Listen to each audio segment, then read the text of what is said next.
kan katanya sudah komit bahwa kampanye damai. Itu kan semua sudah dilakukan oleh katanya seluruh partai, kami juga aparat sudah declare supaya damai. Ya, kalau dia salah-salah dikit ngomong ya tujuannya dianggap baik lah, berpikir positif aja lah. Tapi yang jelas respon kami tidak menganggap remeh itu kan sudah saya tadi bilang. Kita tangkap, masuk sel. Lari.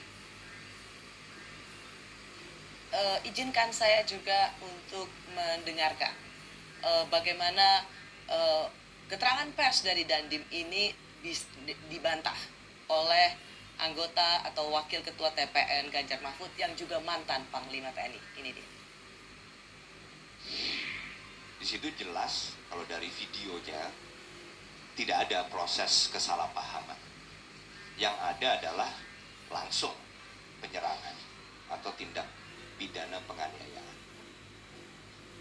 Jadi ini menurut saya adalah pengambilan keterangan di level bawah. Jadi yang dibacakan oleh Komandan Kodim ini kan sebetulnya hasil laporan dari bawah. Sehingga keterangan apapun yang diambil atau didengar dari terduga tersangka ini juga nggak boleh diambil mentah-mentah. Sehingga nggak nyambung antara apa yang disampaikan sebagai kronologi akan menghentikan kemudian membubarkan, yang itu semua juga bukan sama sekali bukan kewenangan seorang anggota TNI, sama sekali bukan. Apa yang bisa Anda jawab soal Dandim yang memberikan penjelasan tidak sesuai fakta?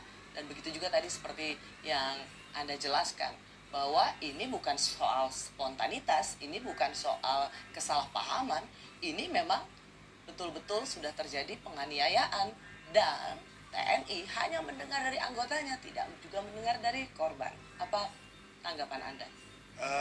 Tadi yang saya sampaikan, jadi menganalisa itu jangan video pendek itu. Jadi proses ceritanya itu sebenarnya dari awal-awal saya sudah tahu bahwa mereka yang tadi saya jadi mengulang-ulang ini, mohon maaf ini, mereka mabuk, mereka juga memang ternyata tidak punya SIM, motornya seperti itu. Sudah diingatkan 8 kali, bukan langsung ini, udah diingatkan 8 kali, lewat lagi gitu.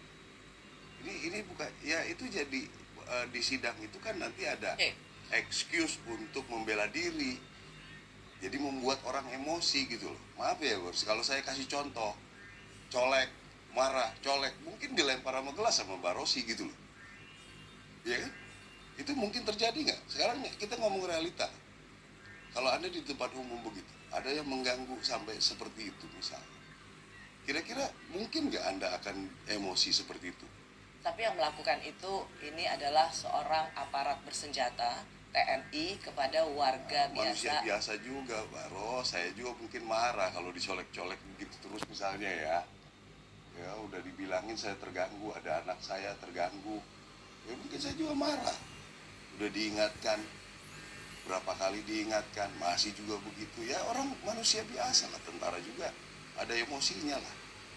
Ya, gitu. Jadi di sini sebenarnya Anda ingin menjelaskan bahwa ini tidak ada kaitannya dengan politis, karena ada anggapan yang sangat kuat penganiayaan ini adalah sebuah bentuk intimidasi politis. Nah, ya yang saya bilang tadi udahlah, yang kelompok itu para tokoh-tokoh ini ngomongnya sudah baik kok, udahlah. Yang ini yang pinggir-pinggir yang ribut, membuat ini jadi politik lah, membuat jadi inilah simpatisan lah, segala macam lah. Orang lagi ngumpul-ngumpul main voli kok, dongkol aja dia. Ya, kalau misalnya kita punya rencana dari awal, masa mukulin di jalan? Kita ini tentara terlatih loh. Ya, esprit de corps kita tuh kuat loh. Kalau memang kita koordinir, kalau memang nggak ada hukumnya netral, kita boleh punya hak, kita bisa bergerak. 600.000 tentara di Indonesia ini, ya. Ada istrinya, ada saudaranya, ada kakak-kakaknya, berapa juta orang bisa kita kendalikan. Tapi kita sudah komit ini, nggak mau. Jangan ditarik-tarik lagi lah, gitu kira-kira. Justru ditarik-tarik itu adalah kesan bahwa ada di dalam tubuh institusi TNI ini yang merupakan simpatisan calon presiden yang berlatar belakang TNI. Justru di situ sebenarnya yang dianggap terjadi, ditarik-tarik karena ada capres dan itu punya simpatisan yang banyak di tubuh TNI.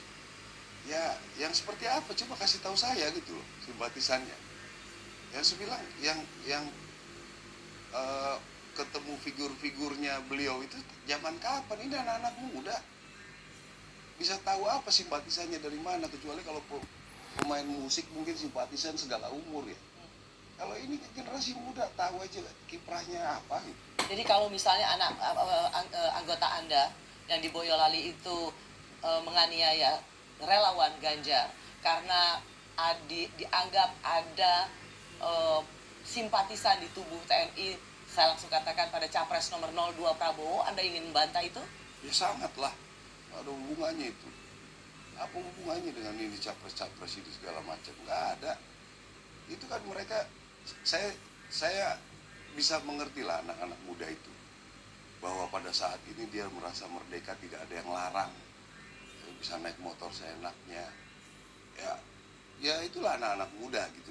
Ada zamannya lah seperti itu. Kalau langsung dihubung-hubungkan begini segala macam ikut-ikutan, kalau kita simpatisan terorganisir masa mau begitu tentara? Nggak, mainnya nggak segitulah. Kami itu punya esprit de corps. Ya. Kalau dibeginikan anggota-anggota saya, semua anggota saya juga rasanya tersentuh ini semua ini. Ini anak-anak muda loh.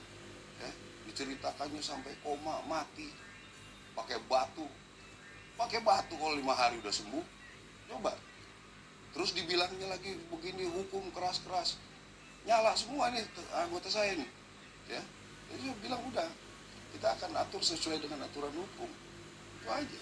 Jenderal, apakah Anda sedang mengancam sekarang? Ya, bukan mengancam, itu kenyataan yang terjadi. Ini, ya, kami institusi besar loh. Jangan diutak-atik terus, udah cukup lah. Ya, kalau memang ada buktinya berhubungan terorganisir apa segala macam, ayo. Saya udah bilang saya komit. Ya. Tapi itulah kami gitu, institusi kami ya begitu. Saya punya anggota saya, dia punya hak juga untuk membela diri. Itu kan hukum. Jangan orang bicara hukum, tapi haknya anggota saya nggak dikasih. Ya kan? Nggak bisa gitulah. Fair aja. Ada, tapi Anda sedang membela anggota Anda. Oke, saya paham itu. Secara hak. Ya, secara hak. Itu kan hukum. Apakah Anda ingin memperlihatkan juga semacam permohonan maaf terhadap apa yang terjadi pada relawan Ganjar? Itu harus lah. Ya, jadi maaf itu kan tidak perlu dengan kata-kata juga. Dengan respon kami juga kan ada penyesalan. Ada anggota saya sampai harus disidang, masuk sel. Saya juga tersentuh lah. Ya. Apa saya berarti kurang pembinaan, mereka kurang pembinaan, saya kurang penjelasan, saya akan evaluasi lagi.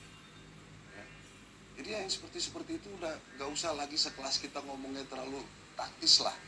Kita ngomong yang strategis lah kelasnya gitu. Jangan diungkit-ungkit yang di bawah-bawah itu. Kasihan lah. Anak-anak itu kan kasihan, anak-anak muda loh. Ya. Kalau kecuali dia sampai mati, cedera seumur hidup. Ya. Tapi jangan diperbesar seperti itu yang hanya katanya dipukul pakai batu terus 5 hari sembuh. Siapa nih yang mikir ngatur-ngatur mereka?